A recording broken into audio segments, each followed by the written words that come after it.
ઇન્દોર ગ્રામ પંચાયતની ગેરરીતિઓ અને ગેરકાયદેસર પ્રવૃત્તિઓના આક્ષેપ સાથે જિલ્લા કલેક્ટરને આવેદનપત્ર. ઇન્દોર ગ્રામ પંચાયતની ગેરરીતિઓ અને ગેરકાયદેસર પ્રવૃત્તિઓ હેઠળ ખોટા ઠરાવ કરીને ગોચર જમીન દૂર ફાળવવા સામે વિરોધ વ્યક્ત કરી પશુપાલકો સાથે ગ્રામજનોએ જિલ્લા કલેક્ટરને આવેદનપત્ર પાઠવી કાર્યવાહીની માંગ કરી હતી. જિલ્લા કલેક્ટરને પાઠવવામાં આવેલ આવેદનપત્રમાં જણાવાયું છે કે માહિતીનો અધિકાર અધિનિયમ 2005 હેઠળ મેળવેલા દસ્તાવેજો દ્વારા ગેરરીતિઓ સામે આવી છે, જે ગામના પશુપાલકો અને ખેડૂતોની આજીવિકાને ગંભીર નુકસાન પહોંચાડે છે. તારીખ 9 મે 2025 રોજ ઇન્દોર ગ્રામ પંચાયતે એક સામાન્ય બેઠકને ગ્રામ સભા તરીકે ખપાવી.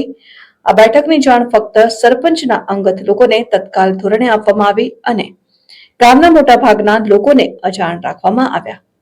બેઠક ગ્રામ પંચાયતના મકાનને બદલે નવી વસાહતના ખૂણે ખાચરે યોજાઈ અને તેમાં ફક્ત રામ જન્મભૂમિ દર્શન સહાય યોજનાની ચર્ચા થઈ. ગામના મહત્વના મુદ્દાઓ જેમ કે ગોચરની જમીનની ચર્ચા ગામ લોકો સમક્ષ થઈ નથી.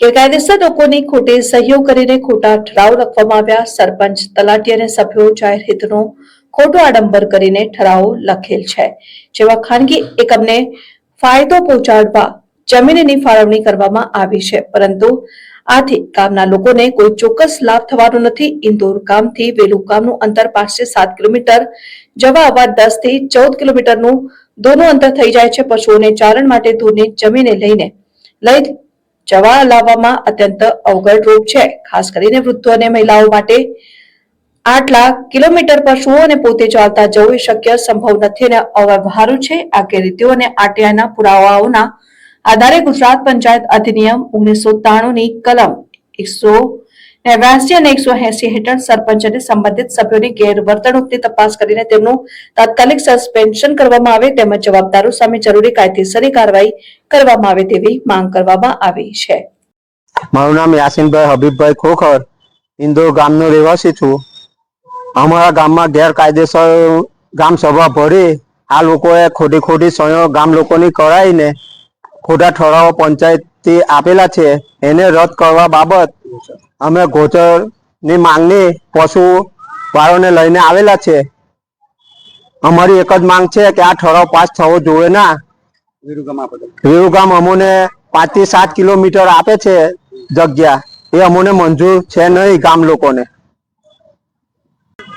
મારું નામ રાજુભાઈ મુસાભાઈ ચૌહાણ છે. હું ઇન્દોરનો વતની છું.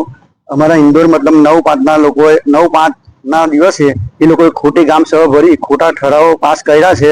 એ રદ કરવા માટે અમે આવેદનપત્ર આવેલા છે. 288 નંબરની ગોચરની જમીન નીમ કરી વેરુગામ અમોને આપે છે. પશુઓ વેરુગામ ચરવા કઈ રીતે જશે? અને સહીઓ કરાવેલી છે એ બી ખોટી સહીઓ કરાવેલી છે. અમુક જાતે સહીઓ કરાવેલી છે. સહીઓ વાળાને બી વિશ્વાસમાં લીધા નથી. બીજી વાતો કરીને સહીઓ કરાવેલી છે. કાગળ પર કોરા કાગળ પર ફરીને સહીઓ કરાવેલી છે. એ 5-7 જણ ભેગા કરી અને પંચાયત ઓફિસે બી સભા નથી ભરેલી. ગામના ખૂણા પર ભેગા થઈને આ લોકોએ મતલબ સહી અંચર રચેલું છે. એના માટે અમે આવેદનપત્ર આપવા આવેલા છે.